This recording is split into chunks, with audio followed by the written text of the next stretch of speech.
Your Excellency, principals and fellows of Oxford University and esteemed guests who are present here physically and online.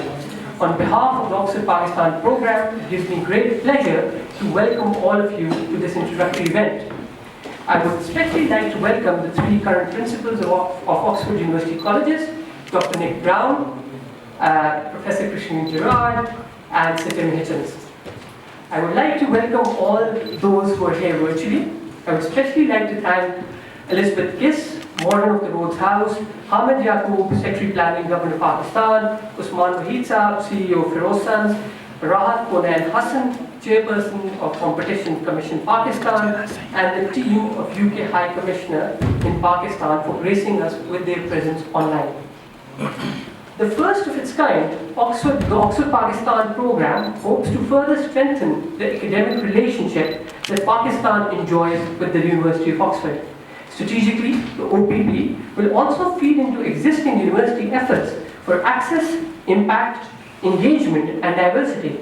I'm sure this is all music to the ears to Ed Nash, the Director of University International Development Office, who is also present here today. We're also glad to announce that one of the main student bursaries will be named after Nawabzada Liaquat Ali Khan, one of the founding fathers of Pakistan, and one of the former Prime Minister, and also University of Oxford alumni. We will also be instituting an annual Sir Muhammad Iqbal lecture at the University of Oxford.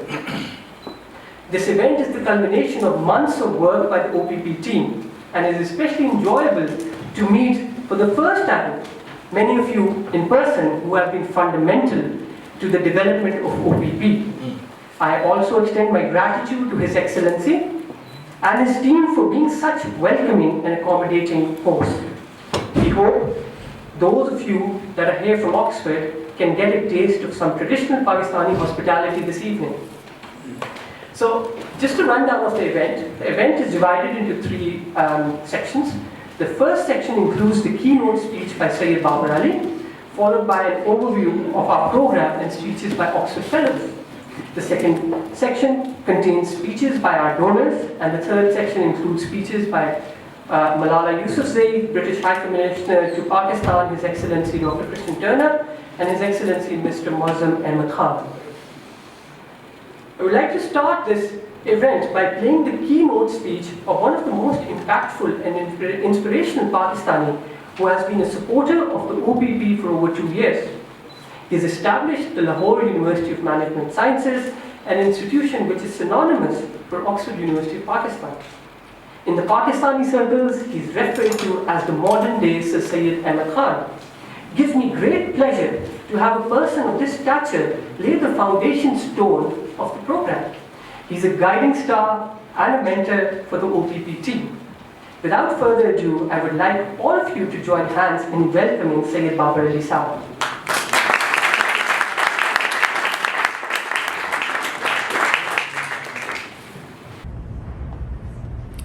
Ladies and gentlemen and distinguished guests, it gives me great pleasure in supporting this important endeavor that seeks to create new academic opportunities for Pakistani scholars at Oxford and to cement scholarly connections between Pakistan and the UK.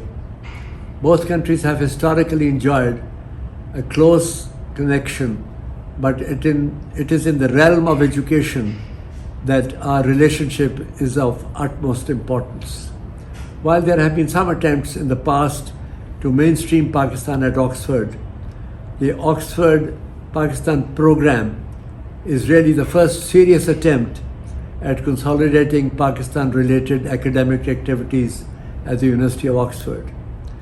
It is a great initiative that has huge transformative potential and will serve as long-term platform for academic cooperation. Majority of Pakistan's population is young. It is hungry for good educational opportunities. Many of our students aspire to get into Oxford, but it remains a distant dream even for those who are lucky enough to obtain an admission at Oxford. There are few opportunities even for faculty members in our public and private sector universities to spend a short stint at Oxford I very much hope that under this auspicious program, we can create such opportunities. All through my life, I have sullied my hands in a diverse array of activities, ranging from business, public policy, and some philanthropy. The one I found most fulfilling was the cause of education. It is the best investment we could all make in our future generations. So if you want to leave a legacy behind, support for education initiatives is the best way to leave your mark. I personally know some of the brains behind the Oxford Pakistan program. They are highly committed and selfless individuals who are driven to do great and noble things. This initiative is really a labor of love for them. Their tireless effort gives me great hope for our future. I urge you all to support this worthy endeavor. Thank you. I still remember it was June 2019, a few days before his graduation. Haroon, one of the co-founders, came to me with an empty sheet of paper and said, "We need to do something for Pakistan at Oxford." And so the journey started. Fast forward 2 years, 170 meetings, a pandemic, and thousands of hours of work. And with the help and assistance of many of you in this room, we are here to celebrate our progress. I would like to call Haroon to present to you the present picture and the future trajectory we envision. Haroon.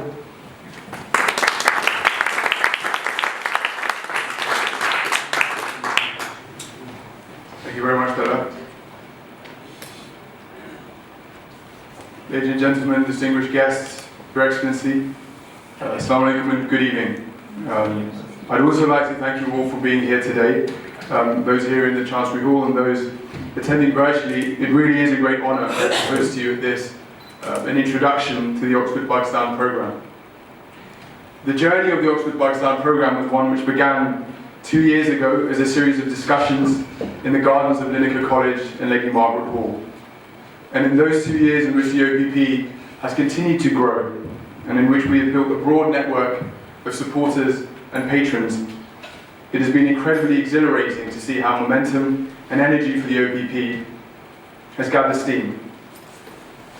We started the journey of the OPP to address 3 wrongs. The first, the underrepresentation of British Pakistani and Pakistani students of interest amongst both researchers and students at the university. And the third, the limited global connectivity of academic faculties in Pakistan, of which Pakistani students could take advantage. And we see these problems as being particularly acute. It is really tragic that there are over 20 Pakistanis every year that have graduate offers from Oxford and yet are unable to accept them because they can't afford it. And there are hundreds of others that don't apply in the first place for the very same reason. There are only 13 undergraduate and 45 graduate students from Pakistan at Oxford, despite 64% of Pakistan's population of 220 million being less than the age of 30. And British Pakistanis are proportionately the most underrepresented BAME group at Oxford. Our solution is twofold. Firstly, to raise private funding to support students, researchers, and other related initiatives. This will increase the diversity of the Oxford cohort by supporting the most talented yet underprivileged Pakistani and British Pakistani students and allowing them to gain the benefit of an Oxford education. Secondly, we are developing a network of academics and administrators in Oxford who are supportive of these goals, and many of whom are joining us here in the room today. And we want to connect these people with Pakistani academics and generate synergy from that exchange of ideas. The OPP will act as a nodal point for these activities, as well as a vehicle for development and outreach. The OPP is split in 2 phases. Phase 1, the bulk of which is based at Lady Margaret Hall in the form of the LMH Pakistan Initiative, sees the establishment of graduate scholarship, research grants for students of any background who are interested in studying Pakistan, a hardship fund for Pakistani and British Pakistani students who are in need of financial support, and a visiting student program for students from Oxford. We also want to establish an Iqbal lecture series on Eastern philosophy. In phase 2, we want to establish conferences, on Pakistan, on topics including sustainable development and climate change, academic visits in which professors and senior academics from Oxford can be taken to Pakistan and be given the opportunity to mix with students and researchers there.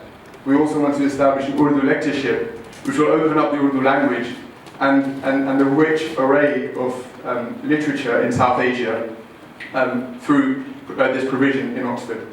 We also want to establish a media fellowship at the Reuters Institute to support the cause of journalism in Pakistan, as well as a visiting fellows program.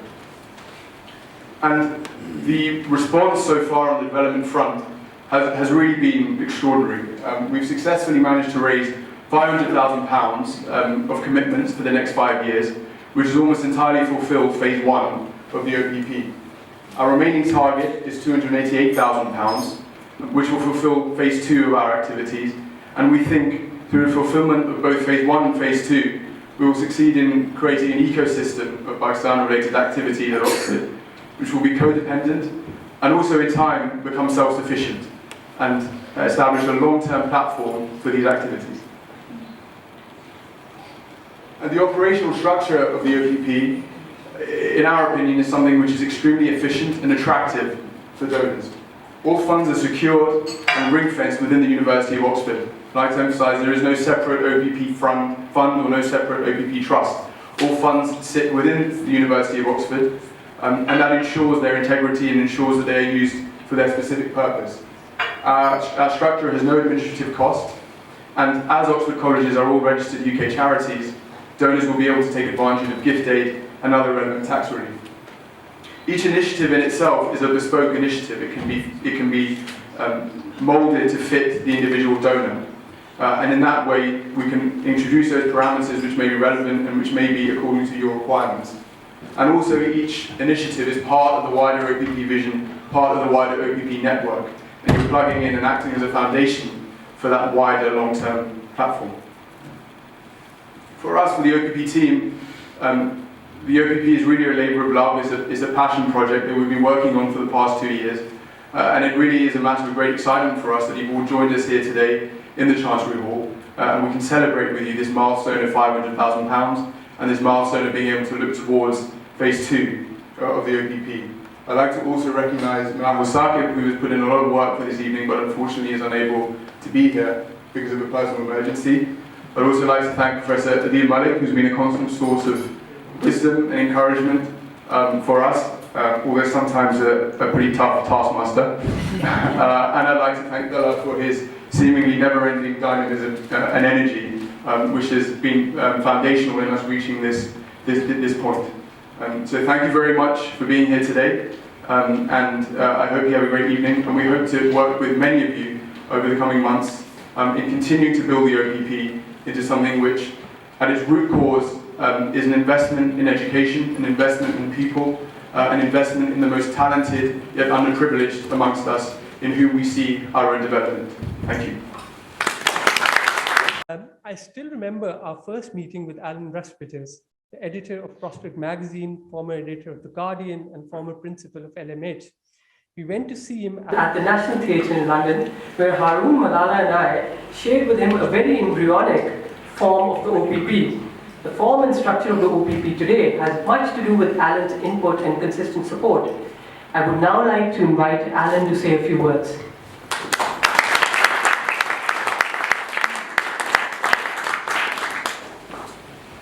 Thank you very much. I'm a slight fraud here because although I was at Lady Margaret Hall, Christine, who I think you may hear from later, so I'm ex-Oxford, and as you say, I'm now editing Prospect Magazine, the UK's leading political monthly, in fact, the UK's only political monthly, I can say. And if anybody would like to take a subscription, I'll do subscription later.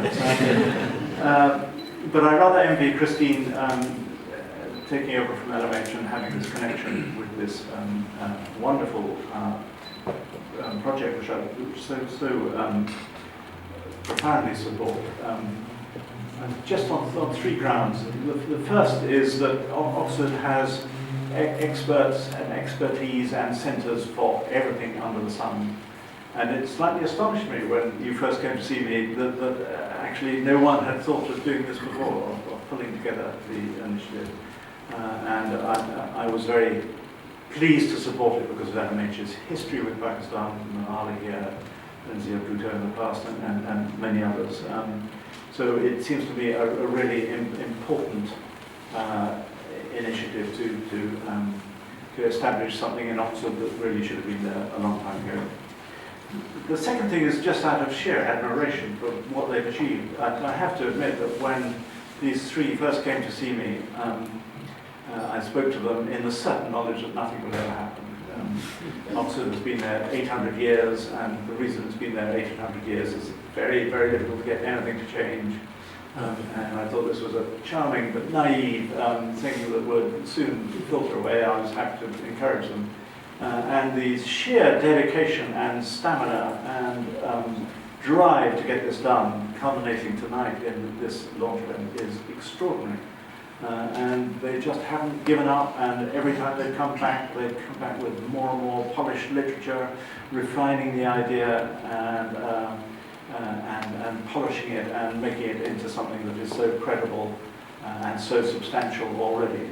So just out of sheer admiration for the skill and determination that's gone into this is another good reason to support it. And the third is, with my other hat on, as I chair the Reuters Institute for the Study of Journalism, which is based in Oxford, which has a marvellous visiting fellowship of journalists from all over the world coming in to study in Oxford. And I think it's just great that the one aspect of phase 2 of this scheme is to bring Pakistani journalists to Oxford to meet with other journalists from around the world.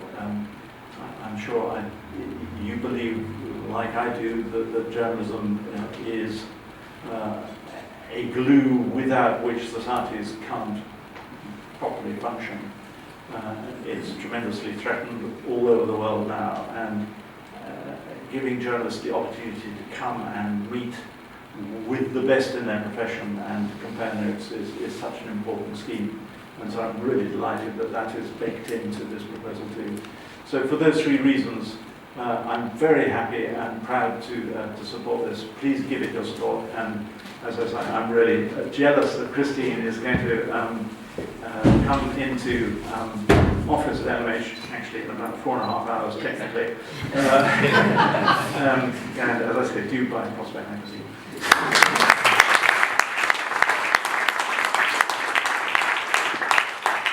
Thank you so much, Alan. A few months later, I wrote to my principal, Dr. Nick Brown, at Linacre College and requested a meeting.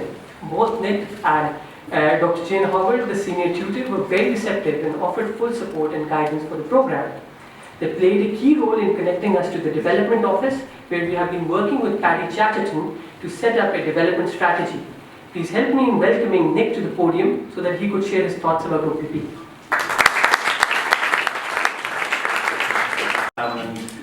Express my gratitude on behalf of the University of Oxford and Linacre College for this extraordinary initiative. Like Alan, I was blown away by the determination and efficiency of Talha, Haroon and Adil in getting this off the ground. It was a privilege to share some of my experience in trying to raise funds for scholarships at Oxford. I think in the last 12 months you have learned every lesson that I possibly have taught you, and I should now be sitting at your feet and learning how on earth you raise funds so successfully in such a short period of time. It's great news that this initiative is off the ground, because it will strengthen those ties between Oxford and Pakistan, those important historic ties. And I think most importantly, it will encourage more brilliant minds from Pakistan to come and contribute to our great university. And it will give that great university an opportunity to access Pakistan's extraordinarily rich culture, history, and scientific brilliance.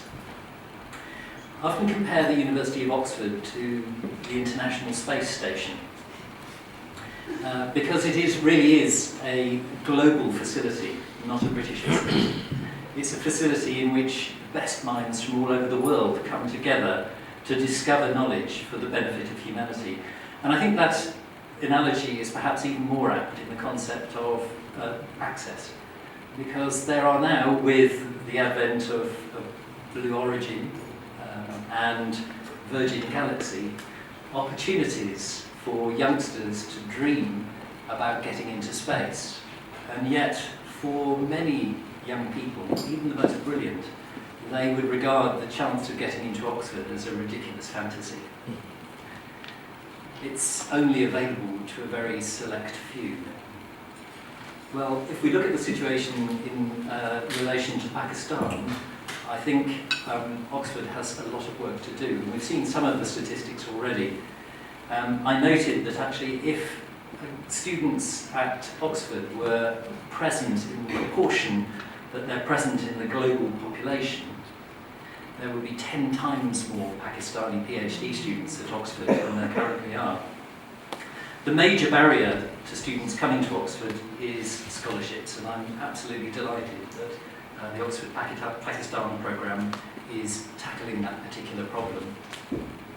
For those of you with $55 million to spare, you can buy yourself a ticket to fly into space for 18 hours. Or alternatively, you could endow 78 PhD studentships in perpetuity at the University of Oxford. I leave the choice about which would have the greater lasting impact to you. But I hope that what the Oxford Pakistan initiative has done is to mean that it's not just being an astronaut that can become a realisable dream for brilliant minds in Pakistan, but actually a future at Oxford could be too. The university has recognised the importance of bringing in scholars from all over the world in developing the access initiatives that are currently available. And Samina Khan from the university here has been driving forward those initiatives at an undergraduate level, and I'm sure she would be delighted to talk to you about the things that she is doing there. At a graduate level, the university still has a lot of work to do. If you look at the social profile of graduate students at Oxford University, I perhaps unflatteringly compare us sometimes to a Swiss finishing school. Our university is dominated by those who come from wealthy professional families. And what that means is that we're not accessing a huge pool of talent out there that doesn't believe it can afford, or that doesn't feel that Oxford is socially the place where it wants to be. To tackle that, we have started a number of initiatives. Perhaps the most important is our Unique Plus initiative, which brings students from non-conventional educational backgrounds. I might just break away to tell you that actually more than 50% of the students who come to Oxford to study for a PhD come from one of 8 universities. So bringing students from non-conventional backgrounds to Oxford for a research internship over the summer, to experience what it's like to be part of a team, to be part of one of those extraordinary teams tackling some of the global problems. Another aside, Andrew Pollard, who you will be a familiar name to many of you who've been keeping up with the news for the last few years, tells me that of the 12 key members of the team who've been working on developing the COVID vaccine, there are 8 different nationalities amongst those 12 members. Yeah. Diversity isn't just something that's actually desirable from an ethical perspective, but it actually really does drive the capacity to tackle problems in imaginative and innovative ways. So in addition to our research internships, we've also set up a new Academic Futures programme. At the moment that's focused on black and black mixed background students from the UK, and we're providing this year 10 full scholarships for those students to come and do PhDs. But our next step is to engage with the British Pakistani community. And there I know there is an enormous step to be taken, because at the moment, as has already been pointed out, they are one of the worst represented ethnic groups amongst our British students. And then finally, we have a programme, a Graduate Endowment Matching Scheme, where the university is essentially putting its money where its mouth is and offering a very generous match to any philanthropist who would like to endow a scholarship. And I hope that in the longer term, Talha, although at the moment you're very, very sensibly focusing on the achievable and the short term, I hope that in the longer term we can cement this relationship by endowing some prestigious scholarships for Pakistani scholars to come and join our university each and every year. Thank you all again very much.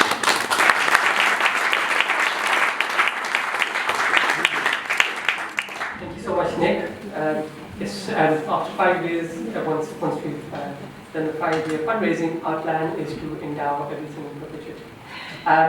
Lady Margaret Hall has, from the very first day of the inception of OPP, been a welcoming home. Its historical connection with Pakistan through its alumni that include Benazir Bhutto and Malala Yousafzai has been further strengthened through the establishment of LMH Pakistan Initiative. We're grateful for the support of the team at LMH, including Dr. Fiona Spenceley, Professor Sania Bogajevic, and Richard Hunt. The OPP is proud to be working with a college which has such a strong history of promoting diversity and inclusivity in Oxford. I would like to invite Professor Christine Gerard, the principal of LMH, to say a few words. Thank you. I'm delighted to be here tonight. As Alan points out, I'm an interloper at the moment. You know, I don't take on the post for another 4.5 hours. Is it roughly speaking? Yeah, so this is a little premature. So I'm very proud, representing Lady Margaret Hall, to say that we're honoured and delighted to support the Oxford Pakistan programme. LMH is a college that has a long and proud legacy of association with Pakistan. We are spearheading the campaign with the LMH Pakistan Initiative, which aims to raise funds to help the college offer graduate scholarships, research grants, hardship funds, and visiting student places. The 4 pillars of support to enable us to attract and help more talented students from Pakistan and of Pakistani origin to study here at Oxford. So, I'm going to take a leaf out of Alan's book because I want to tell the story of LMH and Pakistan through describing some photographic images of 3 women associated with LMH.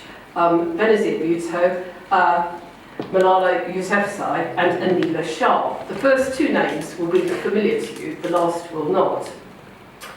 So, 2 photo portraits of Benazir Bhutto hang side by side in the Dennehy corridor at LMH, thanks to Alan. One of Benazir as a young student in the 1970s, the other of her during the 1990s when she was Prime Minister of Pakistan. I have memories of Benazir Bhutto in Oxford because actually we overlapped. She studied for a degree at PPE at LMH between 1973, I think, to 77, and then for a master's degree. So when I arrived as a student in Oxford in 1977, Benazir had made waves by becoming the first Asian woman to become president of the Oxford Union. She then went on, of course, to become both the 11th and the 13th Prime Minister of Pakistan. So these 2 portraits at LMH are contrasting, but really tell a story. The first is a black and white photograph of a young woman at the brink of her career. And then there's a colour photograph of a confident, smiling political leader in a white hijab. And these pictures act as a magnet to the gaze of many an aspiring LMH student, particularly to young women and to students from ethnic and minority backgrounds, many of whom themselves harbour political ambitions and aspirations. How amazing she is as a leader and an inspiration to strive for change, said one male student recently. So the second portrait, hanging close by in Dennehy, is of Malala Yousafzai, almost certainly our most famous recent alumna, and who we are honoured to acknowledge as a recent and enduring part of LMH's legacy. Malala's story is known to all present, her courage and her unwavering defence of women's right to education, her fight for girls, as she puts it on her website. A fight all the more vital given recent tragic events in Afghanistan. Malala, the youngest ever Nobel Peace Prize laureate, graduated from LMH in PPE in 2020, I think that's right. Not a great year to graduate from Oxford or any university, because most students sat their exams in their bedrooms at home, unable to sit them at their universities because of COVID. But Malala continues to inspire current students, and our incoming freshers, I can tell you, have often paused before her picture. So the third portrait is of a woman called Anila Shah. This will be a girl who is unknown to you, but a woman who is of great significance to this story. I was watching the film last night, which we have made recently about the Lady Margaret Hall Foundation Year. The Foundation Year, initiated by Alan, who celebrates his last day as LMH Principal today, his last hours in fact, offers a unique opportunity for talented students from disadvantaged backgrounds to access Oxford by giving them a fully funded year of university preparation to help them bridge the gap. All come from low socio-economic backgrounds, many from different cultures and different ethnic backgrounds. So one of these, interviewed in the film, Anila Shah, born in Slough, has a family who came from a small rural village in the Kashmir area. And in this marvellous film, she explains how LMH raised the expectations of her family with no background of education beyond school. So this is the category that we've been talking about tonight, and she's a really interesting person to talk to get an insight into that particular mindset. So her father, who has a large family, was initially dead against his daughter attending university, and he followed her around the various places that she looked at and sat outside the door when she was having interviews. She says, you know, that she couldn't imagine why one would want a university education. He saw her future as working in a supermarket. So Anila won a place on the foundation year and has now successfully passed her first year prelims exams in English literature and is entering into her second year. So I remember interviewing her, and she said that she wanted to study at Oxford, not just for herself, but for all her younger sisters still at school, to enable them to follow in her footsteps. So you have one person who breaks the mould and then others follow in their wake, and that is a really important example here. So I very much hope that LMH's association with the Oxford Pakistan programme will be long and fruitful, and I'm looking forward to being part of that. We need more students from Pakistan and of Pakistani origin to study at Oxford, and to enable us as scholars at Oxford to understand more about the rich culture, the literature and the history of Pakistan. In the years to come, I believe that the corridors of LMH will be lined with many more portraits of Pakistan's future leaders, educationalists and entrepreneurs. Thank you.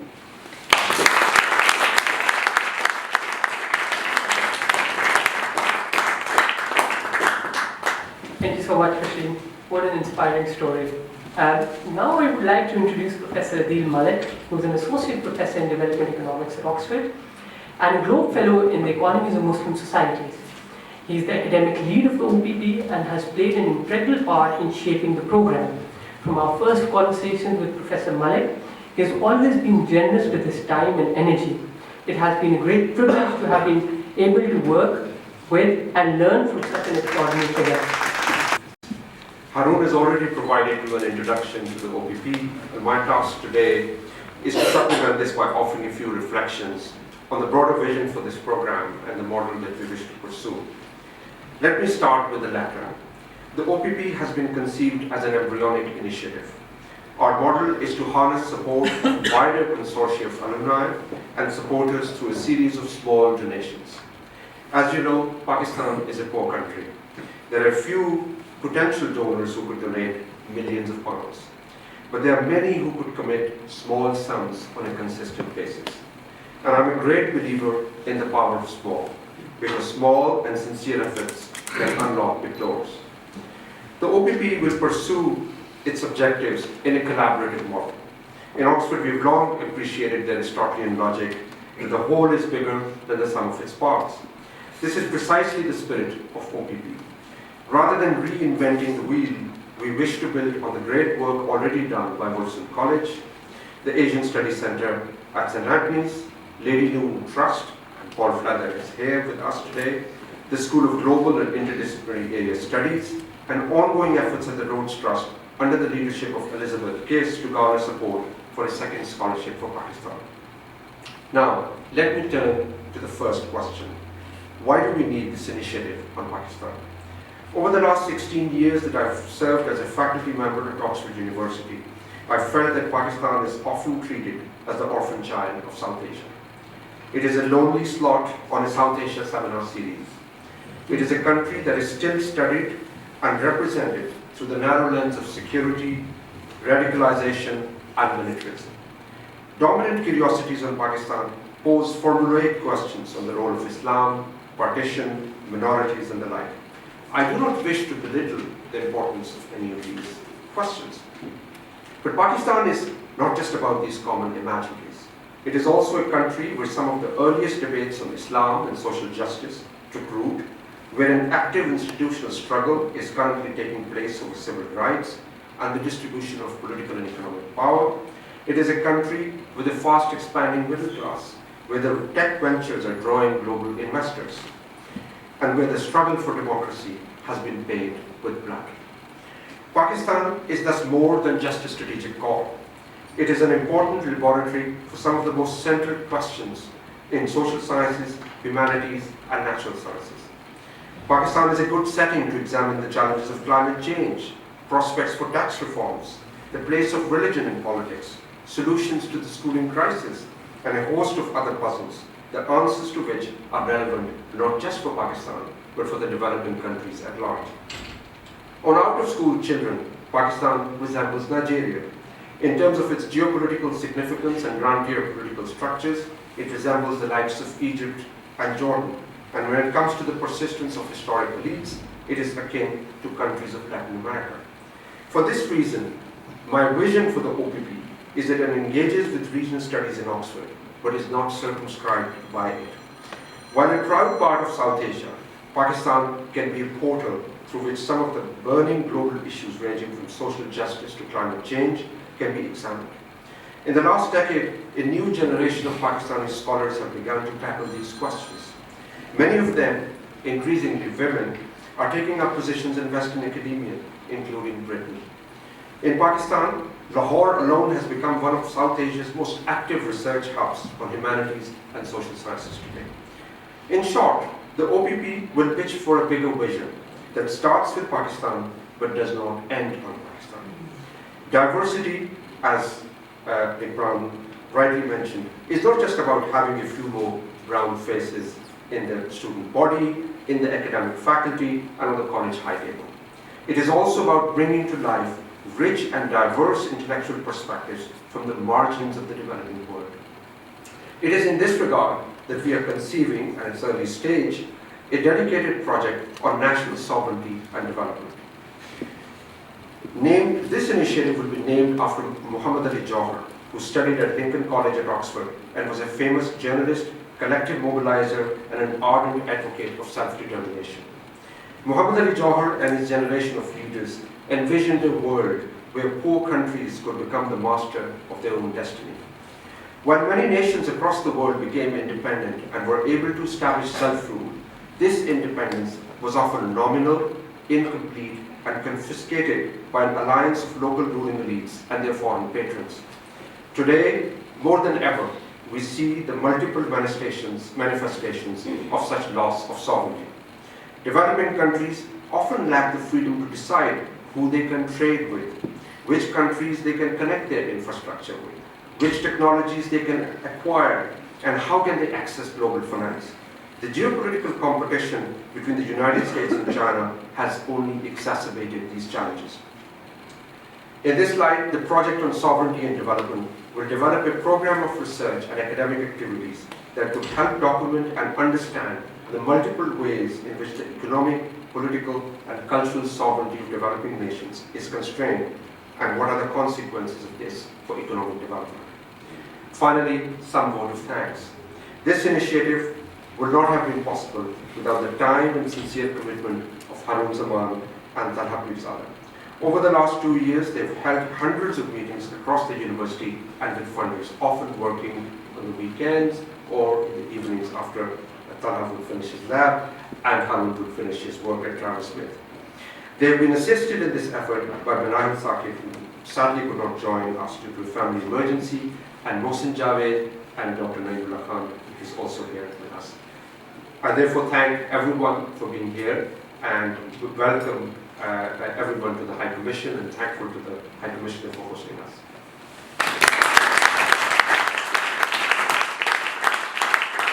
Thank you, Professor Malik. Now we move on to the second section of the program, where I will share with you some statements of support from our donors, some of whom are present in the room today. In less than 4 months, we have been able to get pledges for around £500,000 from different components of our program. I will start with Syed Shehryar Ali, who is the CEO of the Treat Group of Industries in Pakistan and has also joined online. Good evening, ladies and gentlemen. It gives me great pleasure to be here amongst all of you as part of the Oxford Pakistan program community. At the heart of the OPP ethos, which I am proud to support, is the belief that the best way to shape a positive future for Pakistan is to train our brightest minds to think critically and to solve challenges of the 21st century. At this historic gathering, I would like to announce an annual graduate scholarship in honor of my late paternal aunt, Dr. Nilofer Mehdi. Dr. Mehdi passed away a few months ago, leaving a huge void in my life. My aunt had attended Oxford in the 1970s, studying at Lady Margaret Hall, where she did her bachelor's, followed by her master's and then a PhD alongside my father, who was also there to pursue a master's degree in economics.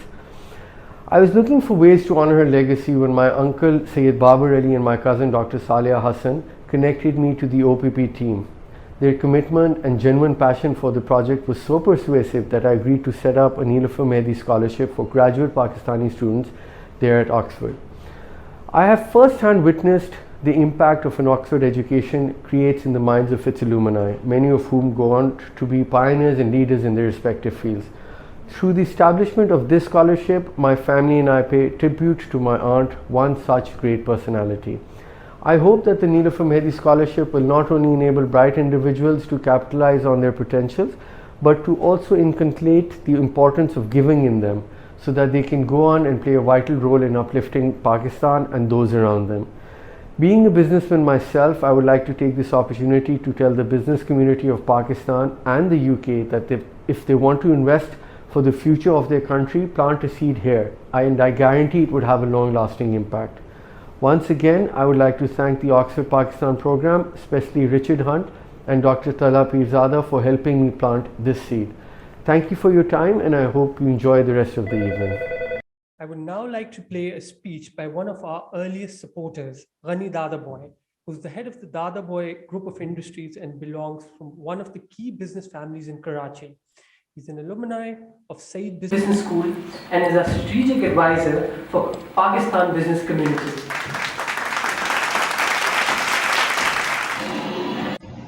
Ladies and gentlemen and distinguished guests, good evening. I want to congratulate the OPP team for putting together this fantastic initiative. I'm very delighted to support the Oxford Pakistan program. Early in its conception phase, Dr. Tala Pirzada, one of the founding members of this initiative, introduced me to this vision and concept of this initiative. Supporting this endeavor is a no-brainer for me. As a former Oxford scholar, I had a first-hand experience of this tremendous potential that exists linking Oxford and Pakistan's academic communities and for creating new opportunities for young Pakistani scholars. I therefore, on behalf of the Dadaboy Group, extend and pledge our support to the Oxford Pakistan program. We at the Dadaboy Group strongly believe in the importance of education. The Dadaboy Foundation also sponsors Dadaboy University in Pakistan, where 80% of the students enjoy scholarships, which is awarded by the Dadaboy Foundation. We would be happy to pledge our support for two components of the phase 1 of this program. I am delighted to pledge on behalf of the Dadaboy family support for a visiting scholar program for the next 5 years. Additionally, I am also happy to announce that we will sponsor an annual lecture series on Sir Muhammad Iqbal, the great poet and philosopher of Pakistan. The lecture will be delivered by a leading global intellectual and will hopefully become a permanent feature of the Oxford academic calendar. I also want to assure the OPP team and the relevant university partners that I would use my influence here in Karachi with the business community and otherwise to show them support for this excellent initiative. Consider me as your partner and ambassador in this important initiative. I have no doubt in my mind that OPP will play a crucial role in producing the next generation of leaders for Pakistan in academia, business, science and community. Please accept my felicitations and best wishes for this exciting event. Thank you. Now I would like to play a video message of my father, Mr. Ahmed West Pirzada, former Federal Secretary to Jackson Woodsman, Government of Pakistan, and a member of Competition Appellate Tribunal, he's been a strong patron of the Oxford Pakistan program since the beginning.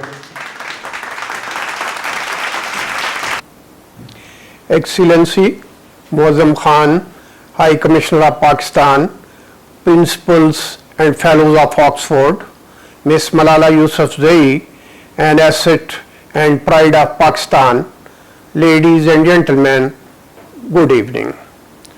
We are gathered here today to sow a seed which will grow into a tree, whose fruit will be ideas, ideas that will shape the destiny of Pakistan. As Keynes rightly said, ideas shape the course of history, and Pirandello reminded us the history of mankind is the history of ideas. My own lifetime experience as a public servant and educational training at Harvard has made me realize one thing, that only those countries, institutions and individuals could rise up to the challenges of their time who are open to embracing emerging thought. I firmly believe that Oxford Pakistan program will play a pivotal role in this regard. Ladies and gentlemen, at this occasion, I am pleased to announce Jamal Scholarship as a commitment to the success of this program. I dedicate this scholarship to my late brother, Dr. Ahmad Bilal Shah, a frontline warrior who lost his life in the service of his patients to COVID-19 in Harare, Zimbabwe. We miss you, Dr. Shah, and all healthcare workers who lost their life to COVID-19. Finally, I applaud His Excellency, the High Commissioner of Pakistan, and the program team for their tiresome efforts in materializing this great initiative. Ladies and gentlemen, Oxford program belongs to all of us, and we must take its ownership. Thank you. Next, I would like to introduce Mr. Mohammad Keshki, a strategic liaison in the United States. Mohammad Keshki is a Chief Operating Officer of TRG Group in the US, and he's working on the second Rhodes Scholarship. Good evening and Assalamu alaikum. My name is Mohammad Keshki, and I graduated from Magdalen back in 1992. I'm a co-founder of a Washington, D.C. based investment holding company called the Resource Group. We employ 6,000 people in Pakistan in the technology export sector. It is my great honor to attend this wonderful event, so kindly hosted by the High Commission, celebrating the achievements of Adil, his colleagues, donors, and well-wishers in setting up the OPP platform. This platform and Adil's vision now provides a base on which we can build further. One such initiative is the restoration of the second Rhodes Scholarship for Pakistan at Oxford. Just a bit of background. I attended Oxford as the Rhodes Scholar from Pakistan for 1990. Later that decade, a second annual scholarship for Pakistan was introduced with a Rhodes constituency expansion, but was rescinded in the early 2000s due to volatile financial markets impacting the Rhodes endowment. Since then, we are back to just the one Rhodes Scholar every year for our nation of 200 million people, and amongst an entering Rhodes cohort at Oxford of around 100 scholars worldwide. This is probably one of the most skewed per capita ratios per country scholarship. Now, to their full credit, the Rhodes Trust has been hugely supportive of restoring that second Pakistani scholarship. So at this event, it is my pleasure to announce that we are starting this fundraising process.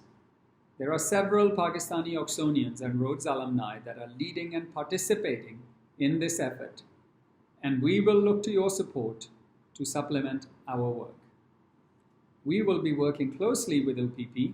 As you know, Adil was himself a Rhodes Scholar, and we in fact view this effort as a follow-on phase of the OPP project.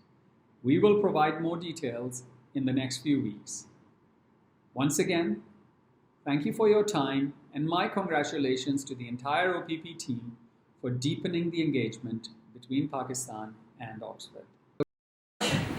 One of our donors, Hamid Ismail, who's the director of Ismail Group of Industries and an alumni of Said Business School, has joined us online today. We will now play his supporting statement.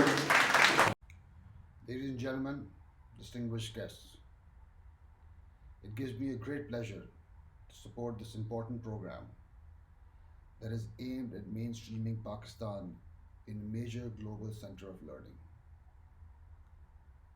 As a former Oxford student, I appreciate the tremendous value of the Oxford experience.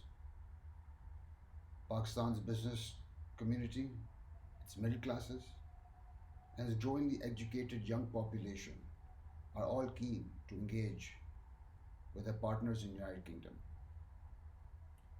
Pakistan and UK enjoy a historic relationship that spans multiple areas. At this important juncture in our country's history, I believe the initiative on Pakistan at Oxford University would go a long way towards consolidating our already strong relationship. On behalf of the Ismail Industries in Karachi, I'm happy to pledge our support for this initiative by sponsoring one visiting scholar from Pakistan every year. Pakistan has a high growing number of higher educational institutions. However, while there has been a numerical expansion of universities, we lack quality teachers and researchers. Through this initiative, we will support a visiting fellowship in Oxford that will enable every year a promising faculty member from a public sector university in Pakistan to take up residence in Oxford for at least one term. It is hoped that through these visits, academics can share the benefits of their Oxford experience.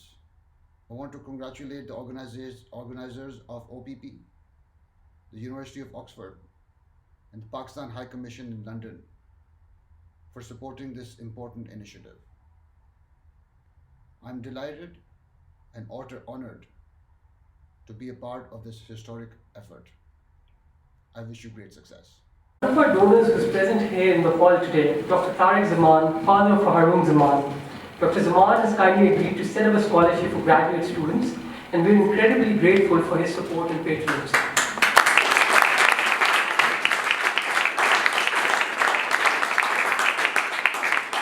Another of our donors, Mr. Arif Chaudhry, who works in the construction business, is also here in the room. He has pledged to support a visiting female scholar from Pakistan through the OPP Visiting Scholar Program. We are extremely grateful to him for his support.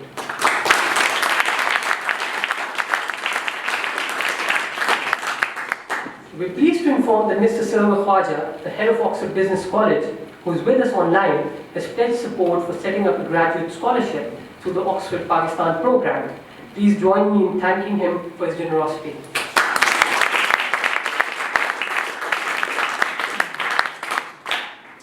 Ladies and gentlemen, no academic event on Pakistan would be complete without the presence of Dr. Abdus Salam, Pakistan's first Nobel laureate winner in physics. I was visiting Government College Lahore 6 months ago when the principal, Dr. Asghar Zaidi, showed me Dr. Salam's original Nobel certificate, which before his death he donated to Government College University, his alma mater. I will now ask Naeem to play Ahmad Salam Saab's speech, where he beautifully conveys the message of his father. In the name of Allah, the most gracious, the ever merciful. Your Excellency, respected Sayyid Badr Ali Saab, respected Malala Saiba, distinguished guests, ladies and gentlemen.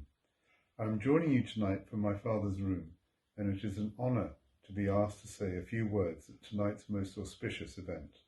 I do apologise I am unable to join you in person.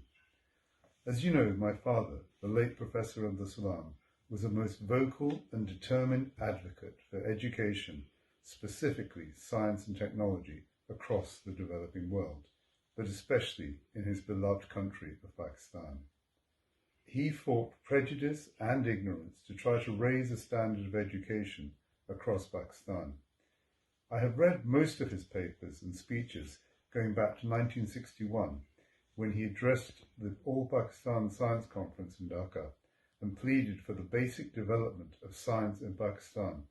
Right through to his last active days, the message was always the same and totally consistent. Education and science were mandatory for economic and social development. He demonstrated his commitment to education and science in Pakistan by donating the entire Nobel Prize money to scholarships and assistance for the poor and deserving students. This was the route which he had come down himself. My father never ever turned his back on Pakistan and remained a true, loyal, passport-carrying citizen until his very last breath. He never forgot his beloved country. Moving forward, my father would have been delighted and proud of the OPP plan, though he would have perhaps wanted it to be the CPP plan, that is the Cambridge-Pakistan Partnership. But he did have a soft spot for Oxford, but it probably came third in his affection after Imperial. He would have wanted to congratulate the organisers on their vision, their commitment and their belief, and he would have been delighted in this vision of excellence. I think my father would also have been very supportive of the OPP, partly because one of his granddaughters is about to read biology at Oxford. May I add my extreme appreciation to Sayyid Badr Ali Saab for his association and support for the OPP, which is a further testimony to his unstinting commitment to education in Pakistan. I pray you have a successful evening and fully raise the funds required to make the OPP plan a complete success, and I look forward to hearing of the achievements in the years to come. May Allah the Almighty bless this excellent initiative. Thank you very much. On to the last section, so hopefully not too long before dinner. One of our strongest supporters who has been there from the beginning, Malala Yousafzai, was the third person who came on board. She sat in numerous meetings, guided us at every step. Through conversations, he helped shape the OPP into what it is today. It gives me great pride in welcoming Malala Yousafzai to the stage today, so that she could share her thoughts about OPP and its future. Malala.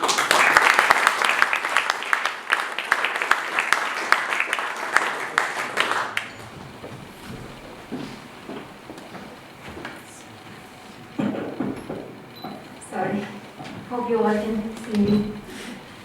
Thank you so much, Talha, for that nice introduction, and thank you for your kind words, and thank you so much to everybody for being very supportive towards this project.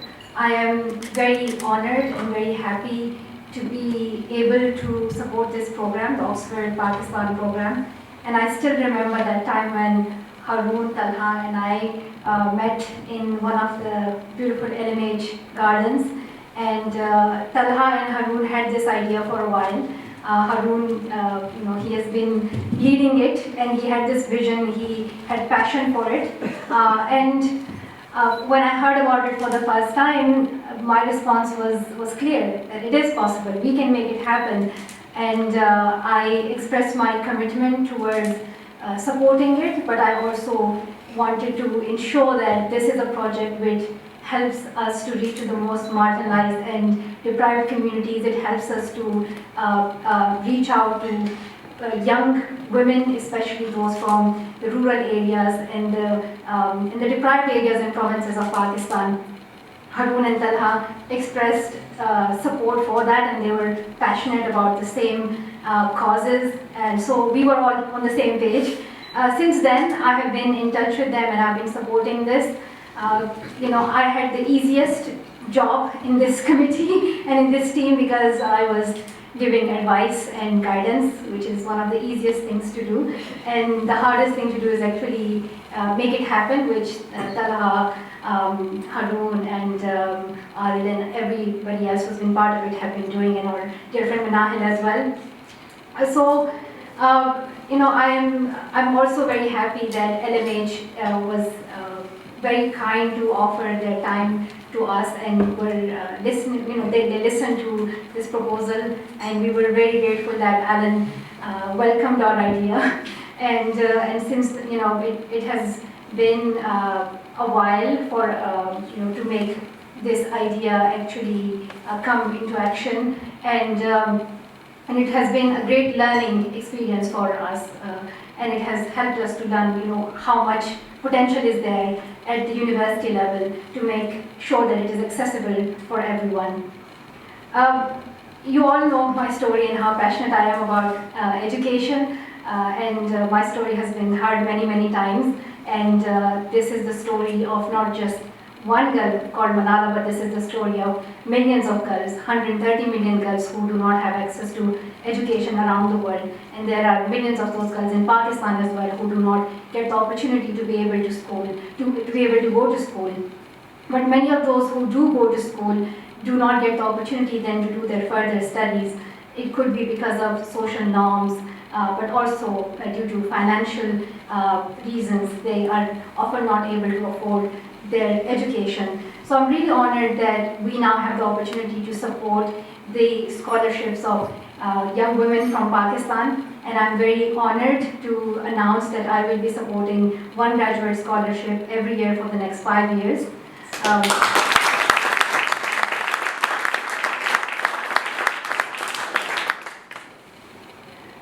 Other than that, everything else has been mentioned, so I won't take that much time of yours, but just want to say that this is not just a program for Pakistan, but it is a campaign for Pakistan, it is a mission and a movement for Pakistan, and we hope that it helps us to ensure that we create a society where everyone can have access to the opportunities that they seek in their life and can make their dreams come true. And in closing, I would like to congratulate the organizers of the Oxford Pakistan program, the University of Oxford, the Pakistan High Commissioner, and everyone else who has donated, who has supported this cause.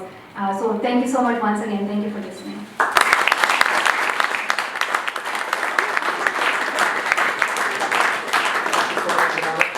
Always a pleasure listening to you.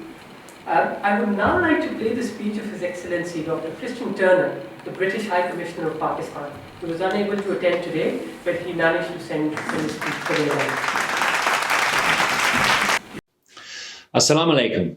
I'm so sorry that I cannot join you today in person, but that doesn't stop me from offering my personal congratulations to all the team involved in this fantastic initiative. The diaspora sits at the heart of the UK-Pakistan relationship, and it makes it beat stronger. 1.6 million Brits of Pakistani heritage are living in the UK and making a difference to all walks of life. This is a living bridge that binds our countries together. And of course, it's not only about our shared history, but also about the here and now, with a vibrant relationship across all areas, including trade and business, politics, climate change, and our people-to-people connections. That diaspora helps us have the right conversations about our shared future as the world battles a pandemic and is on the brink of an environmental emergency. The UK and Pakistan, of course, have deep historic academic links, especially with Oxford. The university has produced Prime Ministers of Pakistan, including current Prime Minister Imran Khan and ex-Prime Minister late Benazir Bhutto. The Oxford Centre for Islamic Studies programme, OCIS, hosts Pakistani Chevening scholars every year. And I have been pleased to exchange with scholars at Wolfson College and Blavatnik School of Government, and was honoured to be present when former Prime Minister Theresa May gave the inaugural Benazir Bhutto lecture at the Oxford Union in 2019. This new initiative, the Oxford Pakistan programme, is an important milestone which adds to these already strong links. One of the best universities in the world will bring the best of Pakistan and the UK academic talent together to develop Pakistan expertise in the UK and across the globe.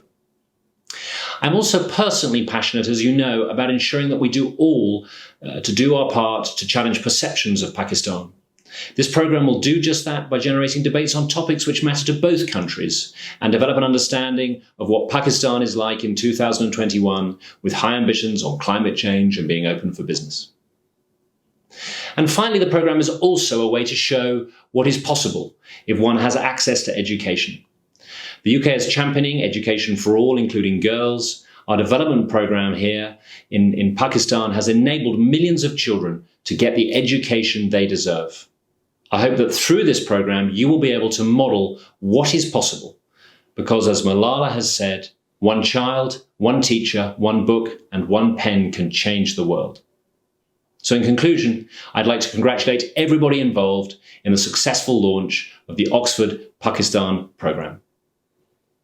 और आका में आप सबको बहुत मुबारक, बहुत शुक्रिया.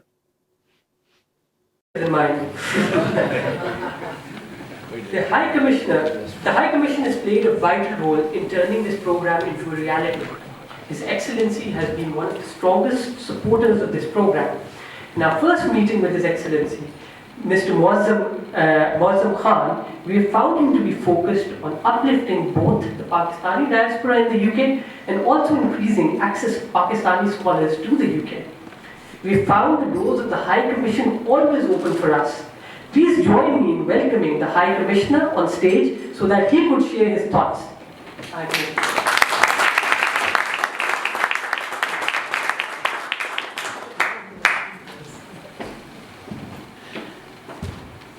Thank you, Fatah. Bismillah ar-Rahman ar-Rahim. Distinguished Principal and Professor from Oxford University, respected academia, Malala Yousafzai, Office Bearer of Oxford Pakistan Programme, ladies and gentlemen, good evening, Assalamu alaikum, and very warm welcome. It is a matter of great privilege and honor for us to welcome you all at the Pakistan High Commission. Oxford is not only one of the oldest established universities, but is also one of the leading global centers of learning. Pakistan's linkages with Oxford are as old as they are abiding. Among its alumni, we count many of our leaders, including Benazir Bhutto and the current Prime Minister Imran Khan, and so many other Pakistanis who have made their mark in different fields of endeavor. This, of course, includes the world's youngest Nobel laureate, Malala Yousafzai, and we are very happy to have her with us this evening. She is the face and voice of girls' education the world over, and we are proud of her accomplishments.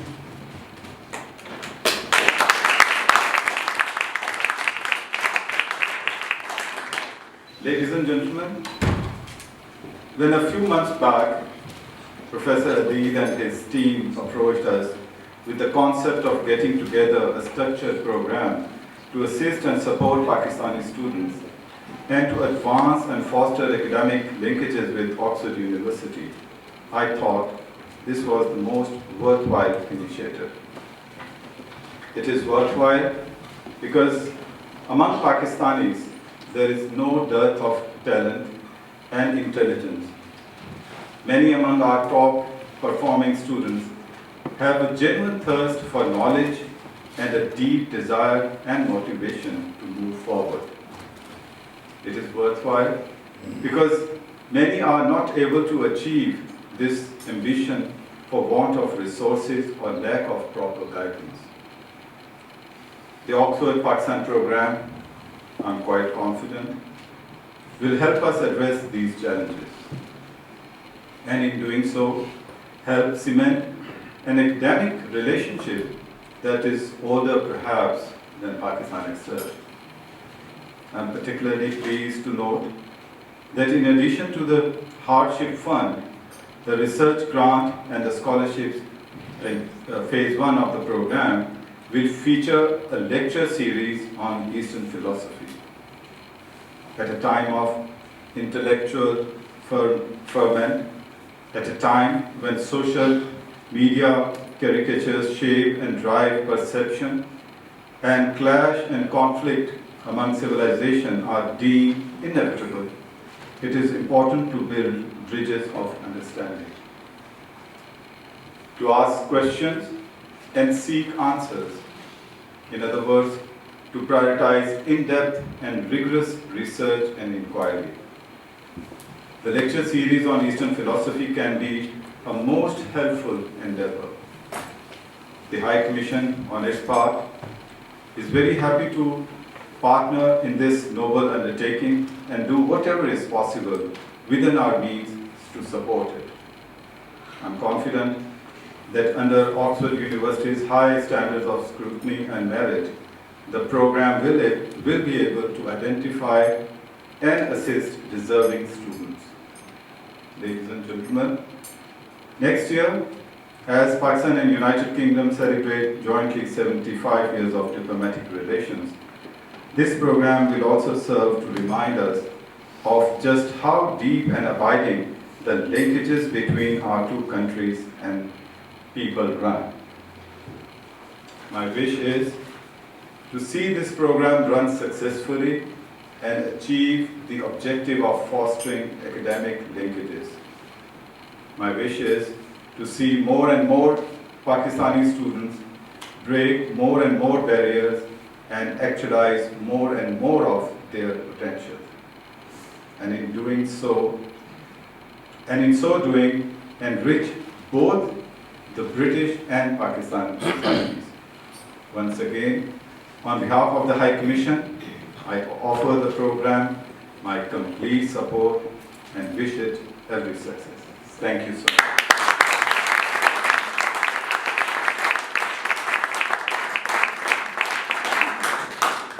Thank you so much, Your Excellency. I would like to thank all the staff at the High Commission who made this event possible, especially Mr. Anil Zafar and Ma'am Rabia Kasuri, both of whom have been vital in the development of the OPP.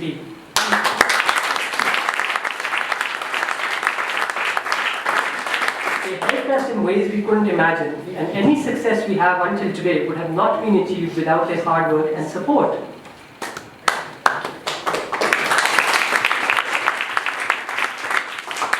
I know you must be hungry by now, so I will not keep you any longer. I would like to leave you with this couplet by Faiz Ahmed Faiz, poet, activist and revolutionary, which summarizes the essence of the Oxford Pakistan program. कई बार उसकी खातिर ज़र्रे ज़र्रे का जिगर चीरा, मगर ये चश्मे हैरा जिसकी हैरानी नहीं जाती. Many times have I ripped open seashells to unravel their secrets, but the curiosity of my wondering eye never ceases to extinguish. May this curiosity never cease to exist. Dinner is served. Thank you.